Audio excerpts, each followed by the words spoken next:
লোকেরা আপনাকে জিজ্ঞেস করে যে তাহারা কি পরিমাণ দান করিবে, আপনি বলিয়া দেন যাহা অতিরিক্ত হয়। বাকারা 219। অর্থাৎ ধন সম্পত্তি খরচ করার জন্যই নিজের প্রয়োজন পরিমাণ রাখিয়া যাহা অতিরিক্ত হয় উহা খরচ করিয়া দিবে। হজরত ইবনে আব্বাস রাদিয়াল্লাহু তাআলা আনহু বলেন, আপন পরিবার পরিজনের খরচ হইতে যাহা বাঁচিয়া যায় উহা অতিরিক্ত। হজরত আবু উমামা রাদিয়াল্লাহু তাআলা আনহু হুজুর সাল্লাল্লাহু আলাইহি সাল্লামের হাদিস বর্ণনা করেন যে, হে মানুষ, যাহা তোমার প্রয়োজন হইতে অতিরিক্ত উহা খরচ করিয়া দাও, ইহা তোমার জন্য উত্তম। আর যদি উহাকে জমা করিয়া রাখো, তবে ইহা তোমার জন্য মন্দ। তবে প্রয়োজন পরিমাণ জমা রাখিলে কোনো দোষ নাই।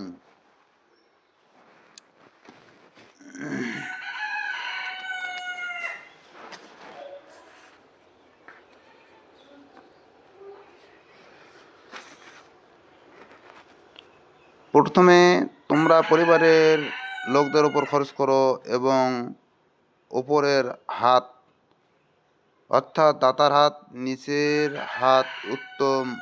হাত হইতে উত্তম, অর্থাৎ যে হাত লওয়ার জন্য প্রসারিত হইয়া থাকে। হযরত আতা রাদিয়াল্লাহু তাআলা আনহু হইতে ইহাই বর্ণনা করা হইয়াছে যে, আফ ও শব্দ দ্বারা প্রয়োজনের অতিরিক্ত হওয়াকে বুঝানো হইয়াছে।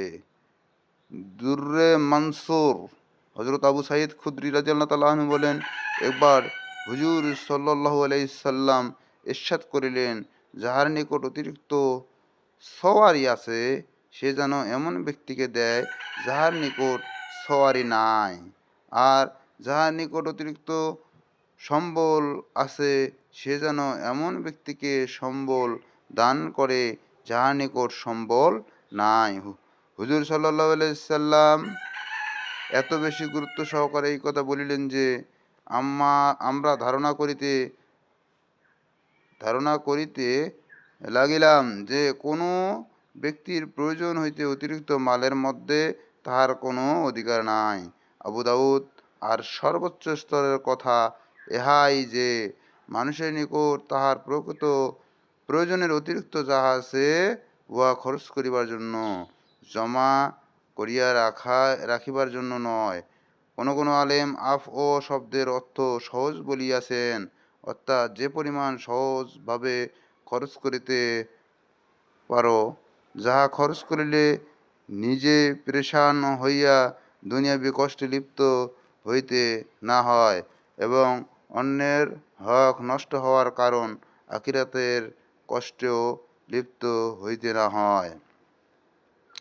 হযরত ইবনে আব্বাস রাদিয়াল্লাহু তাআলা আনহু হইতে বর্ণিত আছে, কিছু লোক এইরূপ সাদকা করিত যে, তাহাদের নিকট নিজেদের খাওয়ারও কিছু থাকিত না, এমনকি অন্যরা তাহাদেরকে দান করিবার অবস্থা হইয়া যাইত। তখন এই আয়াত অবতীর্ণ হইয়াছে। হযরত আবু সাঈদ খুদরি রাদিয়াল্লাহু তাআলা আনহু বলেন, এক ব্যক্তি মসজিদে আসিল। হুজুর সাল্লাল্লাহু আলাইহি সাল্লাম তাহার অবস্থা দেখিয়া তাহাকে কাপড় দান করিবার জন্য লোকদিগকে বলিলেন। অনেক কাপড় চাঁদা হিসাবে জমা হইয়া গেল। হুজুর সাল্লাল্লাহু আলাইহি সাল্লাম উহা হইতে 2টি কাপড় ওই ব্যক্তিকে দান করিলেন। অতঃপর হুজুর সাল্লাল্লাহু আলাইহি সাল্লাম পুনরায় দান করিতে উৎসাহ দিলেন। লোকেরা দান করিল। তখন ওই ব্যক্তিও তাহার 2টি কাপড় হইতে একটি দান করিল। ইহাতে হুজুর সাল্লাল্লাহু আলাইহি সাল্লাম অসন্তুষ্টি প্রকাশ করিলেন এবং তাহার দান করা কাপড়টি ফেরত দিয়া দিলেন। নিজের প্রয়োজন থাকা সত্ত্বেও খরচ করিবার জন্য কোরআন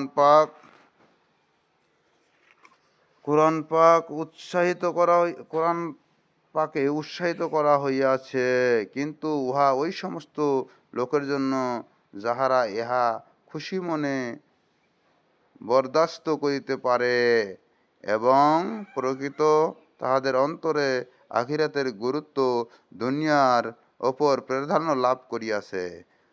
38 নম্বর আয়াতে এ বিষয়ে বিস্তারিত বর্ণনা করা হইবে ইনশাআল্লাহ।